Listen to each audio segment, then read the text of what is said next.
welcome to the Cover 5 podcast, where we will be covering 6 games because it is super wildcard weekend here. It's playoff time, everything is on the line, and a ton of bad weather is on the way. Hilo, thank you for joining as you've done all season. You can find him over on Twitter at HiloFF, me on Twitter at Jordan Vanek DFS. Appreciate you guys tuning in. Hilo, kick it to you first. We're going to get right into it. The Browns are traveling to Houston to take on the Texans. The over-under in that game's 44.5. Texans are underdogs at home. It's Joe Flacco riding high in the playoffs. How are you playing this game? Joe Flacco, that's how, damn it. I was riding with him the last 6 games, or I guess 5, prior to week 18 of the regular season. And you look at how that team is set up. They had one game of a positive pass rate over expectation in everybody starts not named Joe Flacco this year. In every Joe Flacco start, they have been amongst the league leaders in pass rate over expectation. You look at his first 4 starts, 42 pass attempts or more in each start. He then played the Jets and they absolutely cattywamped him. So he had like 20 something. And then he sat out week 18. So like this team very clearly has identified that Joe Flacco tossing the football gives them the best chance to win. And if you look at like how their season shaped up, I wrote a piece for 33rd saying the Browns season just ended when Deshaun Watson went down. Joe Flacco, dude, like gave this team everything they needed to give them a chance. And he's playing ball, man. He's playing ball. So you look at the combined target rates of Amari Cooper and David Njoku in the 4 games in that span where they were fully healthy. We can remove the New York Jets game because that was a non-standard game script. So basically they played together for 3 games, fully healthy with Joe Flacco. They combined for 51% of the targets. These 2 guys are the offense through the air. And yeah, like with Cedric Tillman out, we're probably going to see David Bell as the wide receiver 3 alongside Elijah Moore and Amari Cooper. So you talk about that. It's a similar discussion to be had. Some of these other offenses like Philadelphia or San Francisco, if one of their primary guys, one of their normal starters is out, typically we just see further concentration on the guys remaining. So the upside for Amari Cooper and David Njoku is off the charts. Stack them up with Joe Flacco. I think everybody's going to be doing that on the 2-gamer. So a little bit separate mindsets here. Everybody's going to be doing that on the 2-gamer, but there are some tantalizing quarterbacks and situations, namely the 2 quarterbacks in the Sunday night game, being the Lions against the Rams, that are probably going to draw some ownership on the full slate.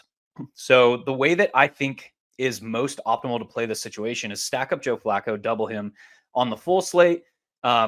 Potentially some cases to be made for jumping into the weather game, which we're going to cover here shortly on the Saturday only slate for your quarterback, just from a pure leverage perspective. So that's how I'm playing the Browns. You can mess around on a 2-gamer with guys like Jerome Ford, Kareem Hunt, because a touchdown at their respective salaries could and have them enter the optimal discussion. But there are better places to go. On the other side of this game, we need to talk about the injuries to Cleveland's defense first and foremost, because they have a ton of injuries in the secondary right now. That should theoretically set up well for Nico Collins here. He has like 34% target rate against man coverage. We know that the Browns are in man coverage, the heaviest rate in the league. But there's an interesting dynamic with this spot because both Noah Brown and Robert Woods are questionable. If both those guys miss, why wouldn't they shadow with Denzel Ward? Like, I mean, that's if I'm Schwartz's position, that's what I would do. If you like, until you prove you can beat me elsewhere, I'm just going to throw my best guy on your best guy and we're going to go ball. I don't know if that's what they're going to do. Jim Schwartz has designed this defense. He has the personnel that is perfect fit for what he wants to do. And that's kind of what we're seeing this season. So that's an interesting dynamic. Nico Collins is very clearly a top on paper play on this 2-gamer. He has 4 games of 30 or more DK points this season. That is tied with Tyreek Hill for the second most in the league, only second to CeeDee Lamb's 5 games. And CeeDee, like 3 of those are like 40 plus, so he's just absolutely balling. But yeah, a lot of people, because running back is so scotch. I mean, you look at the running backs, you can pick between one of 3 Miami running backs potentially. You can pick Isaiah Pacheco's probably going to be very heavily owned. So a lot of people are going to be playing Devin Singletary just because they have to play 2 running backs. But if you look at this matchup, both teams, these are the top 2 teams in the league in yards allowed before contact per carry. So the Houston Texans are number 1 at 0.90, and the Cleveland Browns are number 2 at 0.100 or 1.00. Sorry. That's not a lot of push that they are allowing offensive lines to get against them. So yes, the Browns, like DVOA, their metrics against the run might look okay on paper, but the injuries have forced them to play more men in the box. And that's kind of how they are stopping the run. So they've kind of just been victimized by volume against when you look at their top level metrics against the run. So this is a spot where I expect both teams to be slinging. This is a spot where both of these franchises have run the gamut emotionally this season through injuries, through all this stuff, but the very talented coaching and very talented or very upside derivative offenses. They're able to pull out mismatches, generate mismatches. We've talked about the Houston Texans run game a lot, their pass game a lot this season. So yeah, this game probably on the full 6-game slate, I would say this game probably has the second clearest path to developing into a game that you had to have, second only to the Lions and the Rams. So yeah, stack it up, play everything. We're going to have to get a little unique on the 2-gamer. Some stuff to talk about, but we don't have to get into that just yet. Yeah, I sum it up. I definitely agree with you on Flacco being just an overall great play on the slate. He's averaging almost 13 yards off of play action, and the Houston Texans are the worst team in the NFL at defending play action. So that set up well in their first matchup. Amari Cooper obviously had over 200 yards, crazy production that day. The one thing I think is interesting about that, Derek Stingley didn't guard him for a single one of those. Yeah. Not a single play was Derek Stingley in the vicinity of Amari Cooper. That's the chess piece. Was that right when they were making this shift to heavier rates of quarters? That was like a week or 2 after they were in quarters their scheme. That point. Yeah, they were in quarters at that point because that's what D'Amico wants to run. Yeah. I just think from a lineup, like a fundamental like change that you could just do is put Derek Stingley on him, and then also have your linebackers and everything else be like, hey, if he comes on a crosser, like this is you. Because Stingley lined up on one play, and Amari Cooper immediately ran a crosser all the way to the other side of the field. Flacco extended a play, which was doggy, look at that man move. It's just one of those things that, like, I don't know how he's like mobile right now, but it is what it is. Overall, though, on the Texan side of things, Nico Collins balled out and dominated in that matchup against Houston. I don't see it. I don't see him being able to win in this matchup against the Cleveland Browns. Like, I understand how good he's been all year. Jim Schwartz, these corners are they're just built kind of different. Like, I know the scheme and the concept, like, is all about the Kyle Shanahan system and getting guys with separation, getting guys open. The Browns punched the 49ers right in the mouth. Like, the Browns, Jim Schwartz is 8-1 against Kyle Shanahan, and he has dominated him because it's not soft zone coverages and getting guys, like, allowing you to play with space. His identity is, I'm taking away space. You have to beat me by being better than me. And right now, with the corners they have, like, it's a very tough draw for Houston getting back to the postseason. Granted, they were never supposed to be here. Like, they're on their defensive side of the ball, Will Anderson, what he's playing through right now is just absurd. Like, he's playing through such a bad ankle injury. He's limping every play, but also handling tackles, double teams, and stuff like that. The player, if Stingley does kind of shadow his side of the field at least, the player that I really love in this matchup is Elijah Moore. He also, he's been targeted against quarters quite a bit. He's been productive with Joe Flacco here and there.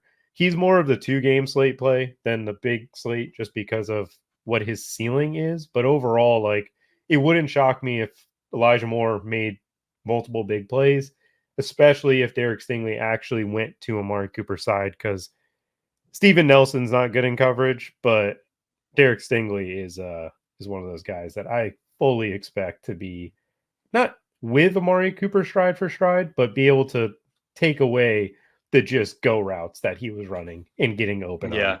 So it's a little interesting little nugget there where he just wasn't a part of the coverage against him last time. I think he will be this time, but Joe Flacco at 6,100, the third lowest price quarterback on the wild card weekend, which is insane considering what he's done in the snaps that he's like. The Rams game was like the only game that was like, this guy's not good. Joe Flacco averaged 25 fantasy points per game, just 25.02 fantasy points per game in his starts. That's that was third in the league over the full season. Yeah, I mean, if they would have factored in weather somehow, they should have put him over Tua. But on the Stroud side of things, I love CJ Stroud. I don't think this is a good matchup for him. I don't think this offense line is going to be able to hold up. And like, it's a rookie quarterback against a great defense in the playoffs. Like, if Stroud wins this game, this dude's taking onto a category that shouldn't be. Like, it's crazy how good he is if he's able to pull this out, and he's going to have to put it on his back pretty much, because he's going to have to create plays after the catch. I do like him as a runner here, but again, he's more expensive than Stafford, Love, Goff, Flacco. Like, I don't see the path of him beating out all of these guys with only Nico Collins. If we had Tank Dell, it'd be a different story. I don't mind Devin Singletary just because of his workload. Don't love him, don't hate him. I think on the main slate, if I play him, it would be a mini stack, and it would be like him and Cooper or him and Njoku. I wouldn't just play him as a one-off and hope this game is just defensive, because again, the Browns-Bears game is a perfect example of the Browns knowing like, oh, we can't run the ball? Cool. Let's just throw it 70 times. So volume will get there for Cooper and Njoku. They have the highest ceilings. But let's move forward to the next one, or next game of this Saturday slate. Miami Dolphins taking on the Kansas City Chiefs. It's negative 30 degrees or zero, negative 30. It's going to be cold. Fun fact, it's going to be cold for both teams. Exactly. It's cold for everybody. It's not cold for one team. I don't care how many people tell me that the Kansas City Chiefs are been used to this weather. They're not. Nobody is. Nobody can play football in this weather and be very happy about it. Yes, Mahomes has had games where it's been snowing. He has not played in games where it's 0. Like, and it's going to be like negative 10. Like, Mahomes can be great, maybe throw the football and stuff, but can Kelsey catch a rock? Like, can these receivers catch a rock? Because they haven't been able to catch the ball at all this year. So they can't catch anything. Like, it's going to be screen passes. It's going to be handing it off to Pacheco. And like Pacheco. Yeah, like the Chiefs side of the ball, Pacheco is good. Rashee Rice, I think, could get multiple screens, but again, that's not a ceiling. Like, that's not fun. And then for me, on the Miami Dolphins side, on the 2-game slate, I don't think all season long we could play Tyreek Hill, Jalen Waddle, and Tua for like a combined 5 to 15% right now. It feels like none of them are getting played. Like, nobody's going to it because nobody believes in them. And at the end of the day, Jalen Waddle and Tyreek Hill can do it after the ball gets in their hands. They're fast. I know that it's cold outside. They can run faster than it's cold. And I don't think the Chiefs are going to be able to catch them if they, do these things. It's funny to me that we both see it from like the standpoint of like leverage. I won't be playing this on the main because it's just not worth it. But for the Saturday slate, like, there's no pay up options. I got some things to say about that. And all right, well, I'll wrap up the Miami side of things here. The running back situation is interesting with Mostert. Obviously, we know Achan has been, the lead back here. Jeff Wilson played a lot of snaps last week, and for me, in this negative 20-degree weather, like you need a physical running back. I lean Jeff Wilson on that 2-game slate for the uniqueness, for the get different. Like if I'm playing a Joe Flacco lineup with Amari Cooper and David Njoku, I want to be different somewhere, and Jeff Wilson is the pathway to get different. And you could probably fit in like a Tyreek Hill with Jeff Wilson, and that's totally viable on that main slate. Hilo, how are you playing this one? Yeah, I think first of all, this game, even with the weather, this is already all factored in.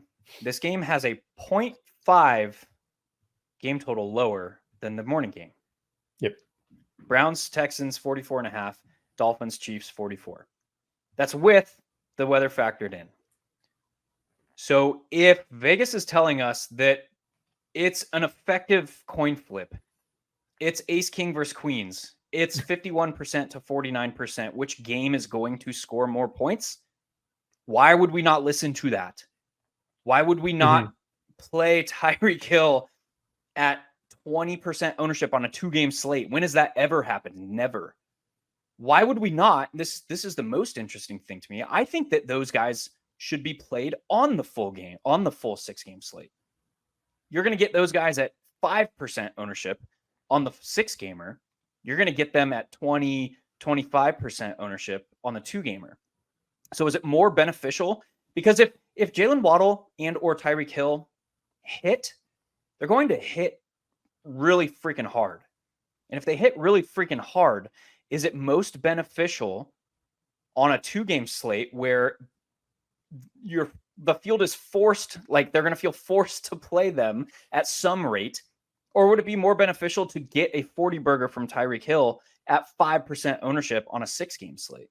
It's probably more beneficial on the 6-gamer. So I think I'm going to get my exposure to the Dolphins pass game on the full 6-game slate because the leverage is greater. If they hit, they're going to hit hard.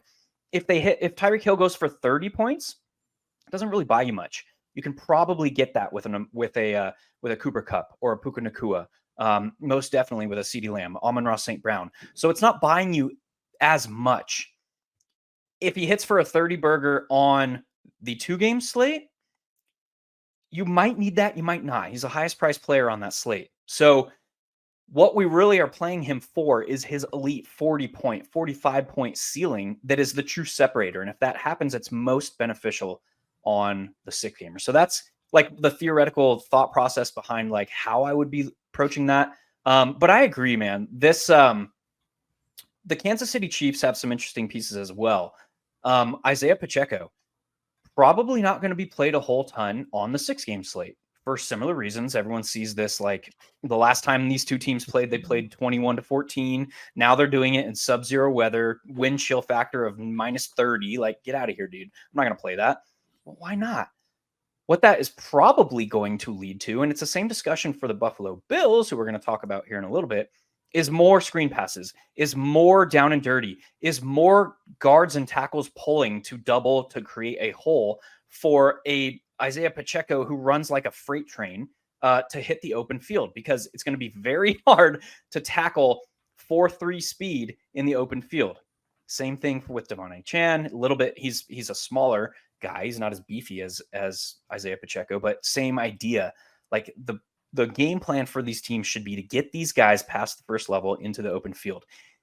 And if they do that, you look at the underlying metrics for this Miami rush defense. They're top 5 in yards allowed before contact. They're top 5 in yards allowed per carry. But that was with a healthy linebacking core. What did they do this week? They placed 3 linebackers, including Van Ginkel, on injured reserve. Well, they're all went edges. They're all the True. edge. Sorry. Okay. I was going to say they go 3-4. They don't. It's David Long is still there, but yes, no. The edge of Miami is James Houston and Bruce Irvin this week. Yes. Yes.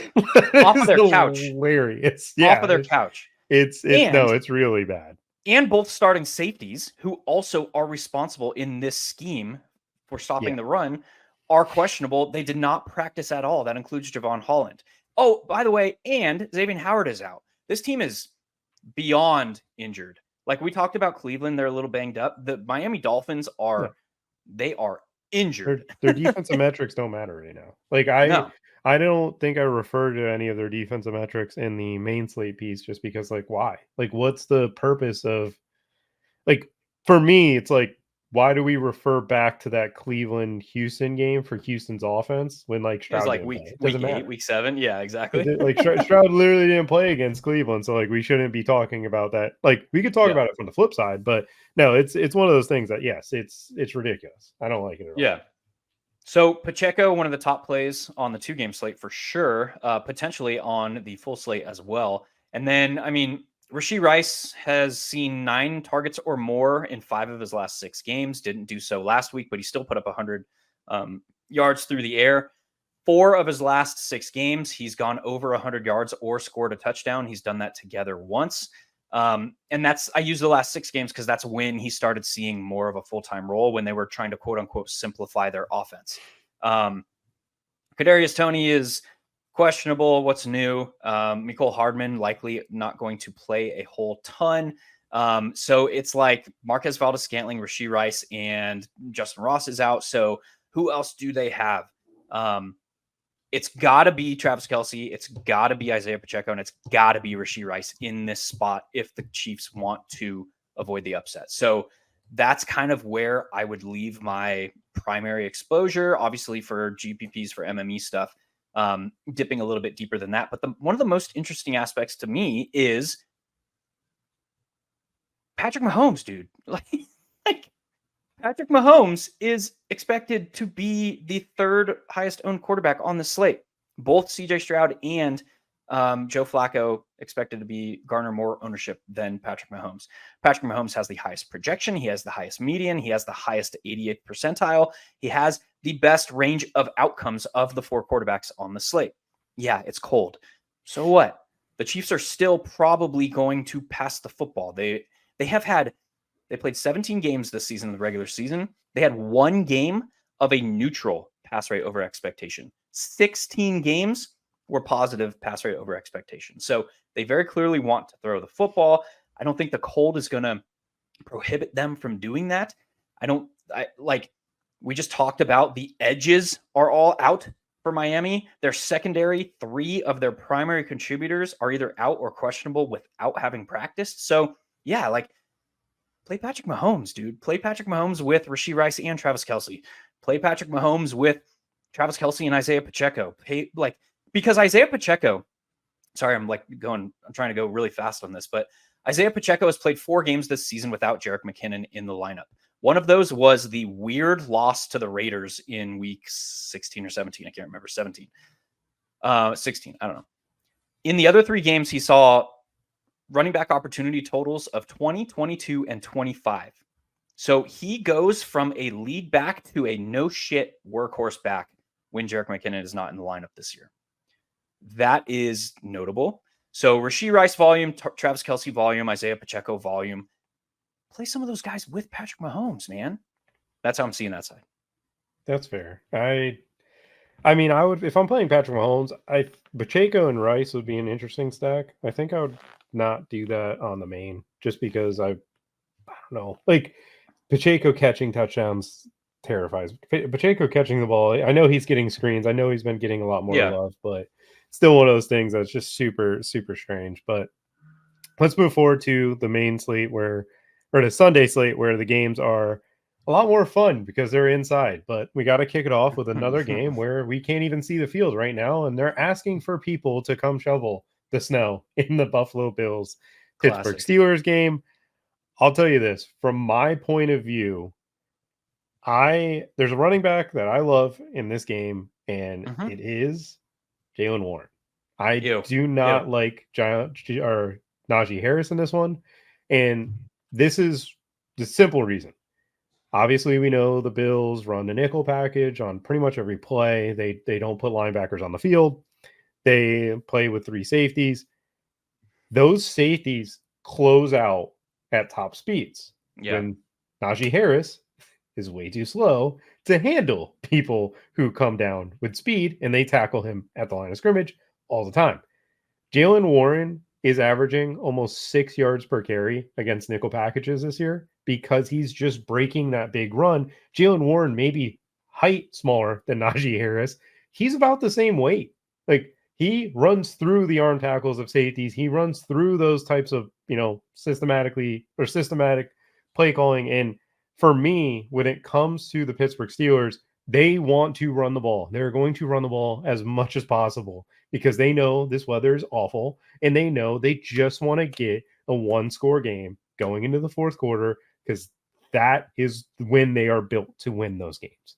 And for me, to get that 1-score game in the fourth quarter, you gotta run the ball well. And the player that I think is going to run the ball well in this matchup is Jaylen Warren. He also leads the team in target share with Mason Rudolph on the field.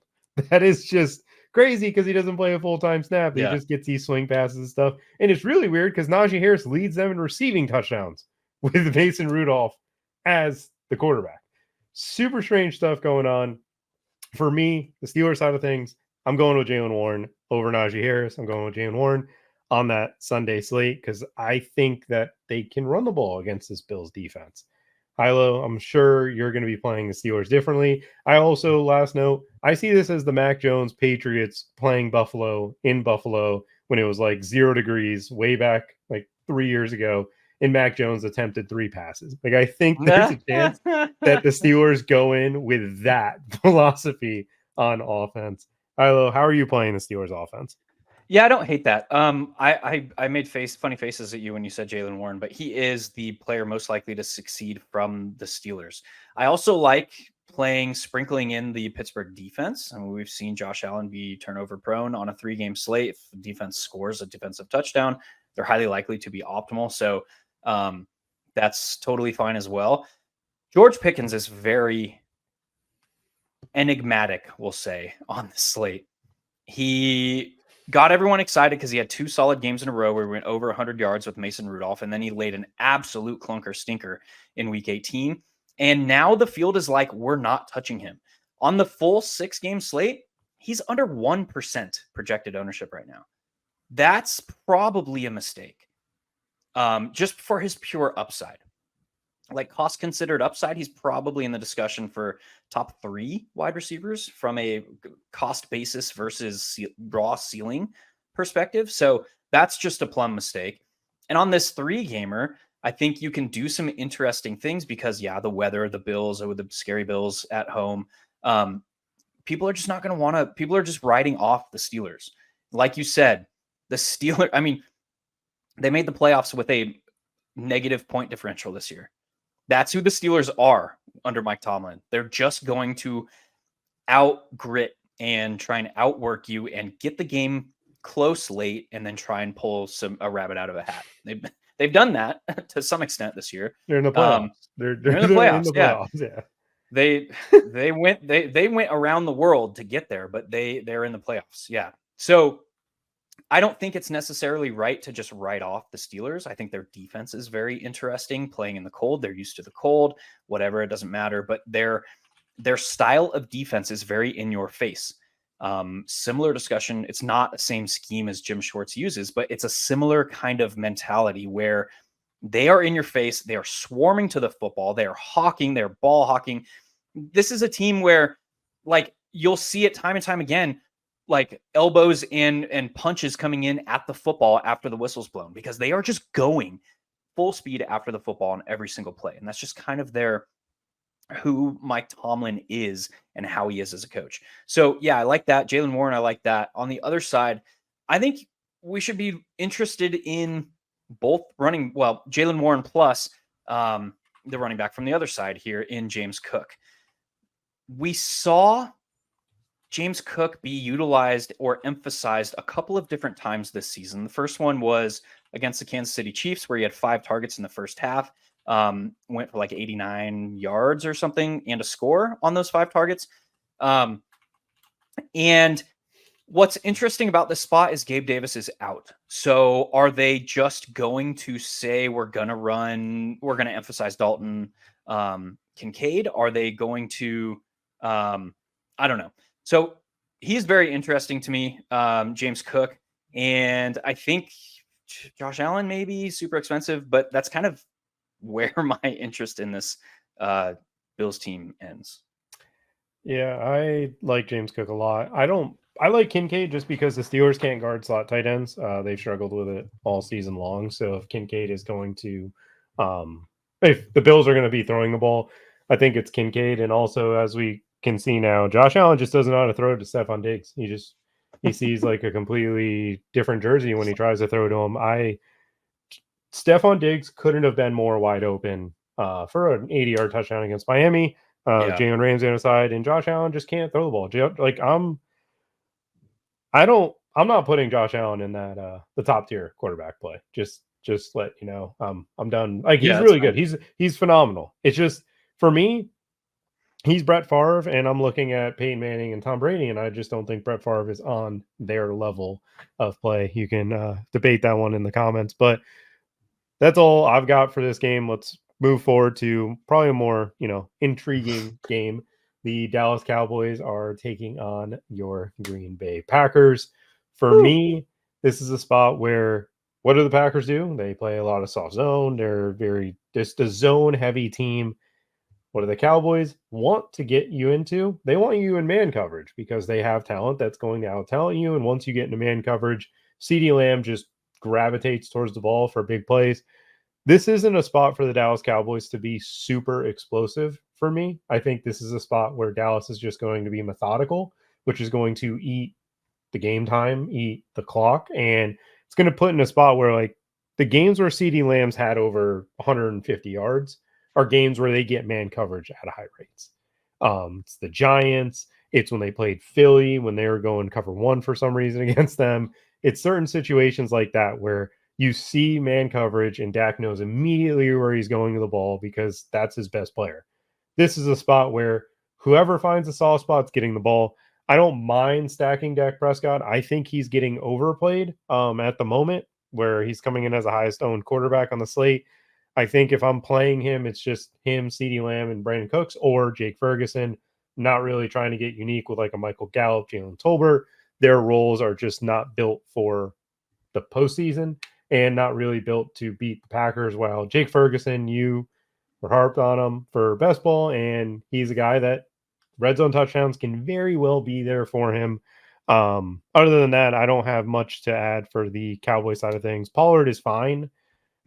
We know what Pollard is. He's a guy that gets a lot of carries, but isn't really good because he just hasn't recovered from that surgery he had last year. And you clearly see not the same player, but the Packers run defense is pretty bad. So at least you have that going for you, but it doesn't feel great to play Tony Pollard at this point. How are you playing the Cowboys?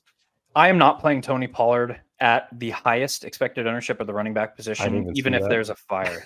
I didn't even see that. He's chalk. He's the chalk on this slate. It's disgusting. I'm not doing that.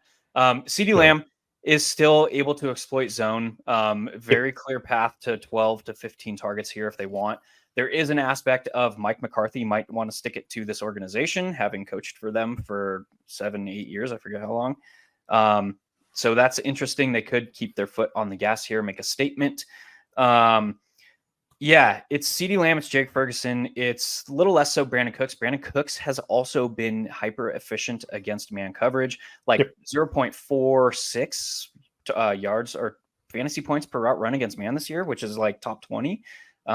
He's been great, but CeeDee Lamb for me, Jake Ferguson, that's kind of it. I agree on Dak. I think if you play Dak, I would include Jake Ferguson plus CeeDee Lamb because Lamb is getting the yards. Jake Ferguson, you want him to score multiple touchdowns. If he does that, Dak has a very good chance of tossing 3 to 4. That's how I'm playing that. The other side, it's like whoever's healthy on the Packers, play them because like, is it Dontavian Wicks? Is it going to be Christian Watson? Is it going to be Jaden Reed? Is it going to be Romeo Dobbs? Everybody's freaking hurt. So like whoever plays is probably going to be emphasized. Like that's it. Aaron Jones, definitely a good on paper play as well. I'm not going to Jordan Love. I don't think like if Jordan Love succeeds, it's just that much more likely that Dak succeeds harder. So you can get exposure to Jordan Love theoretically through Dak. So I'm not playing Jordan Love, I don't think. But that's kind of it. It's like Aaron Jones and then whoever's healthy pass catcher wise. Yeah. So with just going back to the Packer side of things, Jordan Love's not good against man. He's not a good quarterback against man coverage. And the reason is because they've just had so many rotating pieces at the receiver position that, like, Yeah. the only player he can truly, like, just go to over and over again is Christian Watson against man, because he's just that, like, that's what he's built to go Throw against. ball long. Yeah. Just throw ball like long, the you Lions go run. game. Like the Lions game were the first game that he really got a lot of man coverage, and he just like did play action, drop back, and just launched it. And Christian Watson was on the other side of all of those. Other than missed that, a like, lot of them, but yeah, he missed a lot of them. But Dontavian Wicks isn't a man beater. He's a guy that can win in some man coverages, but like this Cowboys defense, Al Harris and company, they've got that defense playing at a different level. And then on top of it, Dallas they're going to rush forward. And if they're getting pressure, they're getting home. That bothers any quarterback. And Jordan Love, again, phenomenal season. One of the best quarterbacks right now playing. Like, he had 32 passing touchdowns out of nowhere. Kudos to Matt LaFleur and just the whole team just kind of like sticking together. The only thing Matt LaFleur is sure of is hopefully the Cowboys put up some points so that you guys just fire Joe Barry. That would go fire Joe Barry and then Christmas present. Find your way to some sort of coordinator that's playing more man coverage or just a little bit more aggressive on that side of the ball. Yeah. I don't mind Aaron Jones just because of the fact that is a big way to beat the Cowboys. Running and being a physical team. Aaron Jones can be a physical runner, and again, you guys will play two tight ends against them and just try to bully ball up front. That's it for that game. Let's move forward to final game on that Sunday slate. The one that I cannot wait for. Matt Stafford traveling to Detroit to face Jared Goff, the quarterback that Sean McVay traded away, that saw Matt Stafford as the upgrade. There are so many pieces to this game that's just motivational speak all the way through. Dan Campbell makes you just want to run through a brick wall every time he speaks. I'll start by saying this. I think the Lions defense is much better than people are going to treat it. And if there is a defense on the big slate that I want to get unique with, I like the defense that's playing the quarterback that led the league in pick sixes just 3 years ago, has thrown multiple pick sixes, because there's two players that they got back last week that me and you talked about all season as like, this is a defense that I'm very excited about. And it was Chauncey Gardner-Johnson, who just came back and had a pick, and Aleem McNeil that is added to one of the best run defensive units in football. Hilo, I'll kick it to you first. How are you going to play the Rams offense? I think Cooper Kupp, from an ownership versus upside perspective, we just talked about how the Lions are known to play heavier rates of man coverage. Cooper Kupp and Puka Nacua are both capable against man, but Cooper Kupp is coming in at much lower ownership. They're effectively the same price on both sites. And I'm just like following the ownership. Also, a note for like playoff best ball contests. I know that's not the focus of the show, but like fun. Cooper Kupp is probably going to go largely overlooked in that. People are going to be choosing between, stacking up Puka Nacua, Kyren Williams, and Stafford, and Cooper Kupp just feels like he's going largely overlooked. So, Cooper Kupp on that side of the ball. Kyren is fine. The matchup is atrocious. The cost is non-prohibitive. But he's like a dying breed of running back right now this year. Legitimate workhorse. Second best role of all running backs not named Christian McCaffrey. So he's totally fine here. As far as I'm leaving the tight ends alone. On the other side of this game, Detroit is very interesting. We have Jameson Williams, who's coming back from one missed game. We have Sam Laporta, who looked like he was completely out. He practiced in full today. He practiced in full today. What the shit? Wow. Yeah. He hyperextended his knee with a bone bruise. I don't know how the dude is walking. He's built different. We just had him on the Amon-Ra, the St. Brown Bros podcast, and first off, he's hilarious. But definitely check him out, dude. Yeah. So, I mean, Amon-Ra is the alpha and the omega of this offense. But if Sam Laporta is limited, or if it acts up, or if he gets a boo-boo and it hurts more, there's just a wide range of outcomes there. If he's at all limited, which he's probably going to play now, it looks like. It didn't look like that before today because he went DNP. Anyway, Jahmyr Gibbs is the guy likeliest to step into an increased role through the air. It's not Josh Reynolds. It's not Jameson Williams. Jameson Williams has a very defined role in this offense. It's probably Jahmyr Gibbs. So he is most interesting to me of these pieces. He has upside to see 8 to 10 targets in the spot, particularly if the Rams somehow are playing with a lead here, which I think is not outside the realm of possibilities. So, yeah, I really like Jahmyr Gibbs. David Montgomery is a guy who can rush for 4 yards a carry on 20 carries and score twice and magically put up 80 yards and 2 scores, which, I mean, he's done. So that could be meaningful. It's basically like a choose your own adventure with this game. You could play anyone and everyone. I think the secondary pieces, Jameson Williams, Josh Reynolds. I wouldn't really go to secondary pieces on the Rams because they just don't use them ever. But yeah, this game, you could play anyone and everyone, really.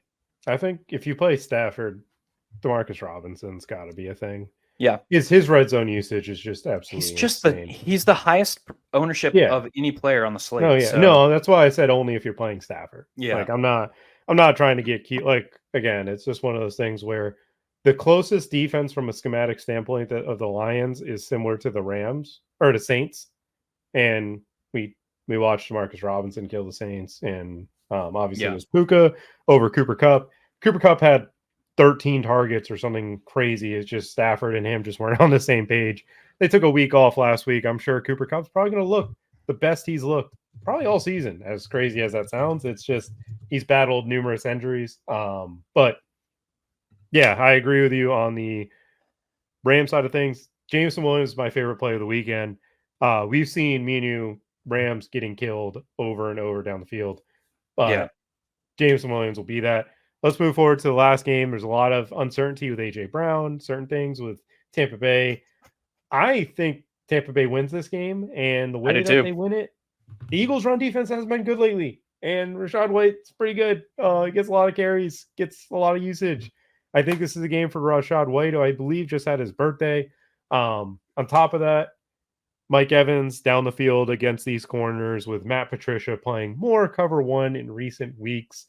Patricia's a guy where he's like, I'm going to play cover 4, and then realizes like teams are moving methodically. He's like, I'm coming cover 1, and then they kill him over the top. On the Eagle side of things, AJ Brown, I have no idea what's going on with him.